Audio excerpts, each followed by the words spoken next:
الرحمن الرحیم. حقیقت دا دی چې د سرور دو عالم جناب محمد مصطفی علیه تحیت و ثنا دغه دنیا ته تشریف راوړل. هر ځای کې برکات، هر ځای کې خوشحالی، هر ځای کې جشن، هر ځای کې د روڼ تندي حالات، او په هر ځای کې د جشن یو نمونه جوړه شوه. حلیمه سعدیه رضی الله تعالی عنها د حضور علیه السلام مبارک هغه مور بیبي چې هغې شوده ور کړي دي حضور علیه السلام مبارک له، او بیا یو ټیم نه، هغه تقریبا 2 کاله حضور مبارک ته شوده د مبارک ور کړي. دا فرمایي چې ما نبی کریم صلی الله علیه وسلم څنګه راواخیستو او ځان سره مې وړلو بني سعد قبیلې له، د دوی قبیلې بني سعد نومو. نو حجر اسود له زه ورتېره شوم د دې دپاره چې نږدې ورسره تېرېدم حجر اسود سره. او دا فرمایي تفسیر مظهري لیکلي چې حجر اسود د خپل ځای نه راپاڅېدو او حضور علیه السلام مبارک یې ښکل کړو او سب کړو. دا څومره لویه ارهاس دی، دا د حضور مبارک څومره لوی کمال او برکت دی.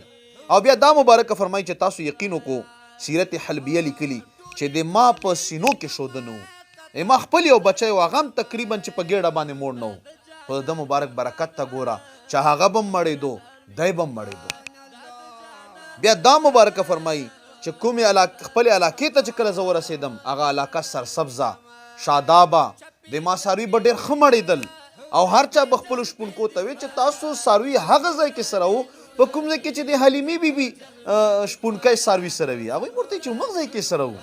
دا برکت د جناب محمد رسول الله صلی الله علیه وسلم. او بیا دا مبارکه یو بله خبره هم کی، او هغه سیرت حلبیه دا خبر را نقل کړی دو چې دا مبارکه فرمایي چې څوک به بیمارانو په علاقه